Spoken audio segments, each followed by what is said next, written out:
mwaka 2027 ni mwaka mgumu mno. Hiki tu watu waelewe. Spiritually, huu mwaka ni mzuri sana. Ni mwaka ambao tunapita kwa neema. Remember, kuna baadhi ya vitu vikitokea, kuna kuwa na a season of mercy ya Mungu kuiangalia mioyo ya watu.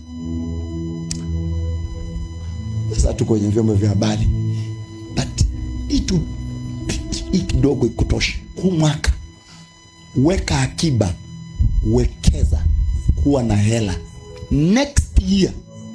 Next year, msiseme sikuambia.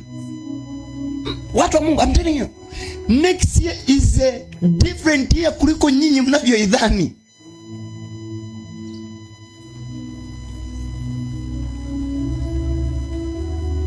Tunapoambia watu rohoni wanaanza, I'm telling you, mwaka ni mzuri. Ni mwaka ambao Mungu ametupa favor ya kutengeneza mambo yetu,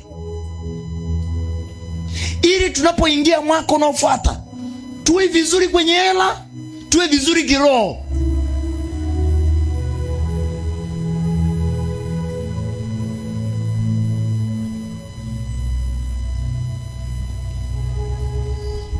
So pray for your plans. Iombe mipango yako. Mwambie Mungu, kama nimepanga vibaya, nisaidie kupanga upya. Bado Januari mbona?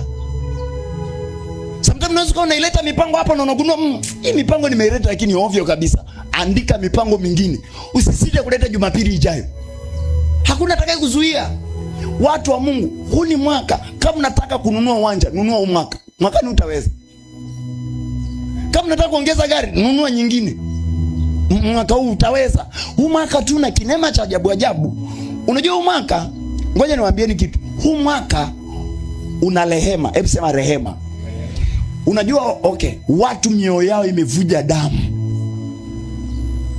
So Mungu sio katili kwamba mkivuja damu mioyoni anawaacha. Anawapoza kwanza. Akiwapoza atarudi. Wajanja wa kujua majira wanayaangalia majira kwa namna hii.